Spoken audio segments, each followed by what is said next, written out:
సదాశివసమారంభాం శంకరాచార్యమధ్యమాం అస్మదాచార్యపర్యంతాం వందే గురుపరంపరాం.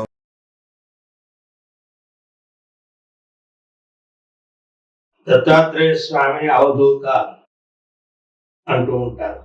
ఒక శిష్యుడు ప్రశ్న వేస్తే, మీరు ఏ ఆశ్రమం? బ్రహ్మచర్యాశ్రమమా? కాదు. గృహస్థాశ్రమమా? సన్యాసాశ్రమ వానప్రస్థామా? సన్యాసమా?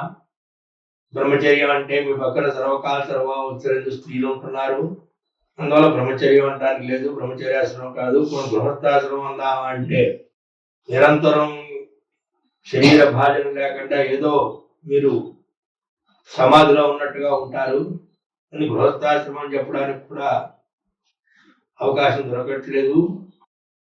వానప్రస్థాశ్రమం అంటే శునకాలను పెట్టుకుని వివిధమైన మద్యపానాది మాంసభక్షణాది చాలా జుగుప్సాకరమైనటువంటి ఒక విధానంతో మీరు కనపడుతూ ఉంటారు, అది అంటానికి లేదు.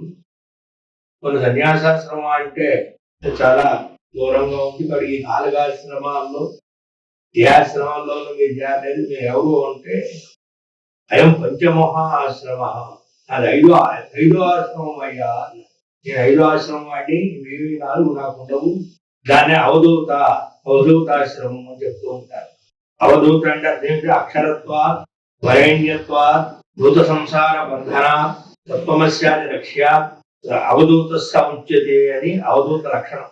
అక్షరత్వా అంటే ఎప్పుడూ కూడా నాశనం లేనటువంటి అక్షర స్వరూపుడు, శాశ్వతుడు, నిత్యుడు, సచిదానంద స్వరూపుడు, సర్వాంతర్యామి, సర్వగతుడు, సర్వజ్ఞుడు, సర్వవేత్త, సర్వవిధు, అన్ని దేవతా లక్షణాలతో ఏదైతే పారమార్థికమైన పరమాత్మకి స్వరూప లక్షణం ఏ చెప్పబడిందో స్వరూప లక్షణ ప్రతిపాదితమైనటువంటి స్వరూపుడు కాబట్టి అక్షరత్వాద్. ఆ వధూత అంటే అక్షరత్వాద్ అంటే నాశనం లేనివాడు, తలవిధ దైవగుణాలతో కూడుకున్నటువంటి వాడు, సమస్తమైనటువంటి జీవరాశుల్ని సంరక్షణ చేసేటువంటి వాడు, అందరికీ కూడా జ్ఞానాన్ని ప్రసాదించి అజ్ఞానాన్ని పోగొట్టేటువంటి వాడు. ఇలా చెప్పుకుంటూ వెళితే అనేక అర్థాలు అక్షరత్వాత్ అనేదానికి. వరేణ్యత్వాత్ ఎవరు ఏది అడిగినా వాళ్ళకి అది ప్రసాదించేటువంటి మహనీయుడు. ఈ దత్తాత్రేయ స్వామి యొక్క అవతారం దివ్య భాగవతంలో ఉంది, మార్కండేయ పురాణంలో ఉంది, గణేశ పురాణంలో ఉంది, బ్రహ్మ పురాణంలో ఉంది. అన్ని పురాణాల్లోనూ కూడా స్వామి యొక్క చరిత్ర ఉంటుంది. కార్తీక వీర్యార్జునుడు కావచ్చు, ఇటువంటి అనేక మంది ఇంద్రాదుల్ని కూడా మోహింపజేసేటువంటి రూపం కలిగినటువంటి వాడు. బృహస్పతి ఇంద్రుడికి ఎంతో చెప్తాడు, నువ్వు అనుకుంటూ ఉన్నా నీకు దత్తస్వామి యొక్క రచనలు సులభం కాదు, ఏదో నేను ఇంద్రాధిపతిని స్వర్గలోకాధిపత్యం నాకుంది, ఏదో సులభంగా లభిస్తుంది అనుకుంటావేమో, లభించదు.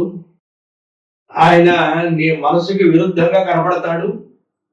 కాళ్ళు పట్టుకుంటే అప్పుడు మాత్రమే ఆయన నీకు నిస్వరూపాన్ని చూపిస్తాడు అని చెప్పి బృహస్పతి ఉపదేశం చేసినా కూడా మన విలక్షణమైన కృత రూపాన్ని చూసి ఇంద్రుడు అసహించుకోవడం, ఇవన్నీ కూడా మనకి మార్కండేయాది పురాణాల్లోనూ తర్వాత మనకు కనపడుతూ ఉంటుంది.